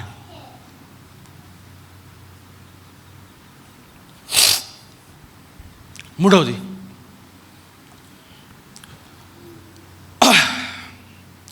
యోహాను సువార్తకు వెళ్ళిపోండమ్మా. 3వ 10వ అధ్యాయంకి వెళ్ళిపోమ్మా. దీవించబడుతున్న వాళ్ళు ఒకసారి బిగ్గరగా హల్లెలూయా చెప్తారా? నేర్చుకుంటున్నాం అన్నోళ్ళు బిగ్గరగా హల్లెలూయా చెప్తారా? 9వ అధ్యాయం యోహాను సువార్త 9వ అధ్యాయము 1వ వచనం చదవమ్మా. ఆయన మార్గమున పోవుచుండగా పుట్టు గ్రుడ్డి అయిన ఒక మనుష్యుడు కనబడెను. ఆయన శిష్యులు, బోధకుడా, వీడు గుడ్డివాడే పుట్టుటకు ఎవడు పాపము చేసెను? వీని కన్నవారా అని ఆయనను అడుగగా, యేసు, వీడైనను వీని కన్నవారైనను పాపము చేయలేదు, కానీ దేవుని క్రియలు వీని యందు ప్రత్యక్షపరచబడుటకే వీడు గుడ్డివాడుగా పుట్టెను. చూసారమ్మా అమ్మ, ఇక్కడ ఒక వ్యక్తి కూడా గుడ్డివాడుగా ఉన్నాడమ్మా. లైక్ పౌలు ఎలాగైతే గుడ్డివాడుగా ఉన్నాడో, ఇక్కడ ఈ వ్యక్తి పుట్టిన దగ్గర నుంచి గుడ్డివాడుగా ఉన్నాడమ్మా. వీడు దేవుని చూడలేదు, దేవుని కార్యాలని చూడలేదు. వీడి జీవితంలో వీడు ఏమైపోయాడు తెలుసా? అడుక్కునేవాడైపోయాడమ్మా, భిక్షగాడైపోయాడు వీడు. ఒకనొక రోజున యేసుక్రీస్తు ప్రభువారు తన శిష్యులతో పాటు వెళుతుంటే ఆ గుడ్డివాడు భిక్షం అడుగుతున్నాడు. అయ్యా నేను గుడ్డివాడిని, నాకు ధర్మం చేయండి, అయ్యా నేను గుడ్డివాడిని, నాకు ధర్మం చేయండి అంటే శిష్యులలో ఒకడు అడిగారు, అయ్యా వీడు గుడ్డివాడుగా పుట్టడానికి వీడు చేసిన పాపం ఏమిటి? వీడు చేసిందా, వీళ్ళ తల్లిదండ్రులు చేసిందా అని అడుగుతున్నాడు. గురుడితనము, చూడలేని తనము, భవిష్యత్తును చూడలేకపోతున్నాడు. వాడి జీవితంలో జరుగుతుంది చూడలేకపోతున్నాడు. కనీసం మనుషులను కూడా చూడలేని ఒక స్థితి గురుడితనము. దీనిని నేను ఆత్మీయంగా మాట్లాడుతున్నానమ్మా. భవిష్యత్తును చూడలేని తనము, తన జీవితంలో దేవుడు ఏం కార్యాలు చేస్తున్నాడో, చేయబోతున్నాడో గ్రహించలేని, గుర్తించలేని, చూడలేని ఆ గురుడితనము. ఈ రోజున ఈ మంద దృష్టి అనేది ఇదిగో ఆ గుడ్డివాడికి ఉన్నట్టుగా, శిష్యులందరికీ ఉన్నట్టుగా, ఇదిగో ఈ రోజున మనకు కూడా ఈ గురుడితనం అనేది ఉందమ్మా. అయితే ఈ ఉదయకాల సమయంలో శుభవార్త ఏంటి తెలుసా? దేవుడు మన కనులకు ఉన్న పొరలను దేవుడు తొలగించబోతున్నాడమ్మా. హల్లెలూయా, హల్లెలూయా. పౌలు కళ్ళకున్న పొరలు రాలిపోయినట్టుగా, కమాన్, ఈ ఉదయకాల సమయంలో నీ ఆత్మీయ నేత్రాలు తెరవబడతాయి, నీ మనోనేత్రాలు తెరవబడతాయి. ప్రవచించటము, భవిష్యత్తును చూడటము ఈ రోజు నుంచి ఆరంభిస్తావమ్మా, యేసు నామమున. చదవమ్మా. పగలున్నంత వరకు నన్ను పంపిన వాని క్రియలు మనము చేయుచుండవలెను. రాత్రి వచ్చుచున్నది, అప్పుడెవ్వడును పని చేయలేడు. నేను ఈ లోకములో ఉన్నప్పుడు లోకమునకు వెలుగని చెప్పెను. ఆయన ఇట్లు చెప్పి నేల మీద ఉమ్మి వేసి, ఉమ్మితో బురద చేసి, ఆయన ఇట్లా చెప్పి నేల మీద ఉమ్మి వేసి, ఏంటంట? ఉమ్మితో బురద చేసి, ఉమ్మితో ఏం చేశాడంట? బురద చేసి వాడి కన్నుల మీద ఆ బురద పూసి, నీవు సిలోయేము కోనేటికి వెళ్ళి, అన్న కోనేటికి వెళ్ళి అందులో కడుగు కొనుమని చెప్పి. ఎందుకు యొర్దానికి వెళ్ళకూడదు? ఎందుకు గలిలయ సముద్రానికి వెళ్ళకూడదు? ఎందుకు ఎర్ర సముద్రానికి వెళ్ళకూడదు? ఎందుకు మృత సముద్రానికి వెళ్ళకూడదు?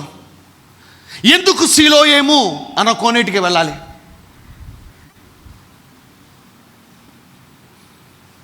ఎందుకు తెలుసా?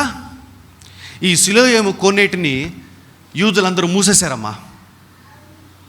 నిషేధించబడింది యూదులకి. ఎప్పుడు తెలుసా జరిగింది? కొన్ని వందల సంవత్సరాల క్రితమే ఈ సిలోయేము అనే కోనేటిని మూసేశారు యూదులు. ఈ సిలోయేము దేవునికి సాదృశ్యంగా ఉందమ్మా. కొన్ని వందల సంవత్సరాల క్రితం ఆ సిలోయేము కోనేరుని ఏమని పిలిచారు తెలుసా? షిలోహు నీరు అని పిలిచారు. యెషయా గ్రంథము 8వ అధ్యాయము 6వ వచనము. యెషయా గ్రంథము 8వ అధ్యాయము 6వ వచనము. చదవనమ్మా త్వరగా. మరియు యెహోవా ఇంకను నాతో ఇలాగు సెలవిచ్చెను, ఈ జనులు మెల్లగా పారు షిలోహు నీళ్లు. మరియు యెహోవా నాకు ఇలాగు సెలవిచ్చెను, ఈ జనులు మెల్లగా పారు షిలోహు నీళ్లు వద్దని చెప్పి, మెల్లగా పారే షిలోహు నీరు ఇదే కాలక్రమేణా ఏమైంది? సిలోయేముగా మారింది. షిలోహు నీరు వద్దని చెప్పి రెజీనును బట్టి, రెమల్యా కుమారుని బట్టి సంతోషించుచున్నారు. కాగా ప్రభువు బలమైన యూఫ్రటీసు నది విస్తార జలములను అనగా అష్షూరు రాజును అతని దండంతటిని వారి మీదకి రప్పించును. వారి మీద చూసారా, ఇక్కడ దేవుడు తన గురించి మాట్లాడుతున్నాడమ్మా. ఏమంటున్నాడు తెలుసా? నేను షిలోహు నీరు వంటి వాణ్ణి. అయితే ఇశ్రాయేలు షిలోహు నీరునైనా నన్ను విడిచేసేసి రెమల్యా కుమారుని బట్టి, రెజీనును బట్టి నన్ను విడిచిపెట్టేశారు. అయితే నేనేం చేస్తాను తెలుసా? యూఫ్రటీస్ నది లాంటి బలమైన అష్షూరు రాజును పంపిస్తానంటున్నాడు దేవుడు. తనను తాను ఒక నదితో పోల్చుకుని మాట్లాడుతున్నాడమ్మా. నేను మెల్లగా పారే షిలోహు నీరు వంటి వాడిని. ఈ ఉదయకాల సమయంలో అదే మాట్లాడుతున్నాడమ్మా. మెల్లగా పారు షిలోహు నీరు ఎవరో కాదు, యేసయ్య. ఆ రోజున సిలోయేము కోనేటిని మూసివేసేసుకున్నారమ్మా. కొన్ని వందల సంవత్సరాలు గడిచిపోయాయి. ఒకానొక రోజున యేసయ్య దగ్గరికి ఒక గుడ్డివాడు వచ్చాడమ్మా. ఆ గుడ్డివాడు ఎవరో కాదు, మనందరికి సాదృశ్యంగా ఉన్నాడు. దేవుడు ఏమంటున్నాడు తెలుసా? సిలోయేము కోనేటి దగ్గరికి వెళ్ళు అనగా, మరలా నా దగ్గరికి రా. నువ్వు ఎక్కడైతే నన్ను విడిచిపెట్టేసావో, ఎక్కడైతే నన్ను పక్కన పెట్టేసావో, మరలా నా దగ్గరికి రా. గురుడితనం ఎలా కలిగింది? అపవాది వల్ల కలిగిందమ్మా. కొరింథీయులకు రాయబడిన 2వ పత్రిక 4వ అధ్యాయం 4వ వచనం త్వరగా. దేవుని స్వరూపి అయ్యున్న క్రీస్తు మహిమను కనపరచు సువార్త ప్రకాశము వారికి ప్రకాశింపకుండు నిమిత్తము ఈ యుగ సంబంధమైన దేవత అవిశ్వాసులైన వారి మనోనేత్రాలకి ఏంటంటే మామూలు నేత్రాలకు కూడా కాదు, ఏ నేత్రాల వల్ల అయితే మనం ప్రవచించగలమో, ఏ నేత్రాల వల్ల అయితే మనం భవిష్యత్తును చూడగలమో, ఆ మనోనేత్రాలకి ఏం చేసిందంటే అపవాది గుడ్డితనము కలుగజేసిందమ్మా. కాబట్టి మనం ప్రవచించలేకపోతున్నాము, కాబట్టి మనం భవిష్యత్తును చూడలేకపోతున్నాము, కాబట్టి మనము మన జీవితాల్లో ఏమి జరుగుతుందో ఏమి జరగబోతుందో ఇవి గ్రహించలేకపోతున్నాం. దేవుని దగ్గరికి వెళ్లకుండా ఉండటమును బట్టి ఇస్సాకుకి మందదృష్టి వచ్చింది. రెండో కారణము అపవాదికి చోటు ఇవ్వటమును బట్టి ఆ అపవాది ఏం చేస్తాడో తెలుసా? మనోనేత్రాలకి గురుడితనము కలుగజేస్తాడమ్మా. అయితే ఈ ఉదయకాల సమయంలో దేవుడు మాట్లాడుతున్నాడమ్మా. ఆయన నిన్ను నన్ను విడిపించడానికి ఈ ఉదయకాల సమయంలో ఈ ఆరాధన దేవుడు వాడుకుంటున్నాడమ్మా. అపవాది ద్వారా కలిగిన గురుడితనము తొలగిపోతుంది. నువ్వు దేవుని యొద్దకు వెళ్లకుండా ఉండటమును బట్టి కలిగిన గురుడితనము కూడా తొలగిపోతుందమ్మా. ఈ రోజు నుంచి నువ్వు తేటగా చూచే వ్యక్తిగా మార్చబడుతున్నావు. హల్లెలూయా, హల్లెలూయా, హల్లెలూయా. నీకు ఇక్కడ ఒక విషయం చెప్పనమ్మా. ఏ వ్యక్తి అయితే గుడ్డివాడు అవుతాడో ఆ వ్యక్తి పేదవాడు అవుతాడు. ఆ గుడ్డివాడు ఏం అడుక్కుంటున్నాడు? భిక్షం అడుక్కుంటున్నాడు. వాడు కేవలము గుడ్డివాడే ఉండటమే వాడి సమస్య కాదమ్మా. వాడు భిక్షకుడు, వాడు భిక్షాటన చేస్తున్నాడు. నేను చెప్తున్నానమ్మా, మన నేత్రాలు తెరవబడకపోతే మనం ఆర్థికంగా లేమిలోనే ఉంటామమ్మా. మీకు అర్థమవుతుందా? మన నేత్రాలు తెరవబడకపోతే, మన మనోనేత్రములు దేవుడు వెలిగించకపోతే మనం ఆర్థికంగా అభివృద్ధిని కూర్చోలేం. పద్దాక వేరే వాళ్ళ దగ్గరికి వెళ్ళి చేతులు చాపుస్తూ ఉంటాం, పద్దాక రుణాల దగ్గరికి వెళ్తూ ఉంటాం, పద్దాక వడ్డీల దగ్గరికి వెళ్తూ ఉంటాం, పద్దాక ఇంకొకటి దగ్గర మన చెయ్యి ఎప్పుడు ఇలా చాపే ఉంటుంది. ఈ రోజున నువ్వు ఆత్మీయ నేత్రాలు తెరవబడితే, దేవుడు నీ మనోనేత్రాలు ఈ ఉదయకాల సమయంలో తెరిస్తే నీ ఆర్థిక పరిస్థితులు కూడా మార్పు ఆరంభం అవుతుందమ్మా. ఎంతమంది నా ఆర్థిక పరిస్థితులు మార్పు చూడాలనుకుంటున్నారమ్మా? నేను చెప్తున్నానమ్మా, దేవుని అడుగయ్యా, నా మనోనేత్రాలకి అపవాది కలుగు చేసిన గుడ్డితనమైన, లేదంటే నా స్వయంకృత అపరాధం వల్ల వచ్చిన గుడ్డితనమైన తొలగించు ప్రభు అని అడుగు. ప్రభుని వెళ్ళిపోండమ్మా. యోహాను సువార్త త్వరగా. నీవు సిలోయేము కోనేటికి వెళ్ళి అందులో కడుక్కొనుమని చెప్పెను. సిలోయేమను మాటకు పంపబడిన వాడని అర్థము. వారు వెళ్ళి కడుగుకొని చూపు గలవాడై వచ్చెను. చూసారా? ఏ యేసయ్యకైతే సాదృశ్యముగా ఉందో ఆ సిలోయేము కోనేటి దగ్గరికి వెళ్ళి ఎప్పుడైతే వాడు కడుక్కున్నాడో, అనగా దేవుని దగ్గరకు వచ్చి దేవుని పరిచర్ని ఎప్పుడైతే వాడు పొందుకున్నాడో, వాడి నేత్రాలకి కలిగిన గురుడితనము ఏమైందంట? తొలగిపోయింది. వాడు చూచే వ్యక్తిగా మార్చబడ్డాడు. ఈ ఉదయకాల సమయంలో నేను మాట్లాడుతున్నానమ్మా. దేవుని దగ్గరికి రా. 3వ మెట్టు ప్రవచించే వరములో నేను వాడబడాలి, నేను ప్రవచించాలి అని అనుకుంటున్న వారికి నేను చెప్తున్నానమ్మా, నీవు నిత్యము సిలోయేము కోనేరు దగ్గర వాసము చేసే వ్యక్తిగా ఉండాలి. బెతెస్దా కోనేరు దగ్గర వద్దు, యోర్దాను నది దగ్గర వద్దు, ఎర్ర సముద్రం దగ్గర వద్దు, మృత సముద్రం దగ్గర వద్దు, గలిలయ సముద్రం దగ్గర వద్దు, వేరే వేటి దగ్గర నువ్వు సమయం గడపడానికి వీలేదమ్మా. నువ్వు ఎక్కడ సమయం గడపాలంటే సిలోయేము కోనేరు దగ్గర సమయం గడపాలి. అక్కడ నీ దేవుని నువ్వు కలుసుకోవాలి. ఆ దేవుడు నీ కనులకు ఉన్న ఆ పొరలను తొలగిస్తాడు. నువ్వు తేటగా చూడటం ఆరంభిస్తావమ్మా. హల్లెలూయా, హల్లెలూయా. సో మొట్టమొదటిది, ఒక వ్యక్తి ప్రవచించువాడుగా ఉండాలంటే వాడు ప్రేమ కలిగి ఉండాలి. రెండోది, ఒక వ్యక్తి ప్రవచించువాడుగా ఉండాలంటే వాడు ప్రార్థన, ఉపవాసము, జీవితం కలిగి ఉండాలి. మూడోది, ఒక వ్యక్తి ప్రవచించువాడుగా ఉండాలంటే వాడు నిత్యము దేవునితో ఉండాలి.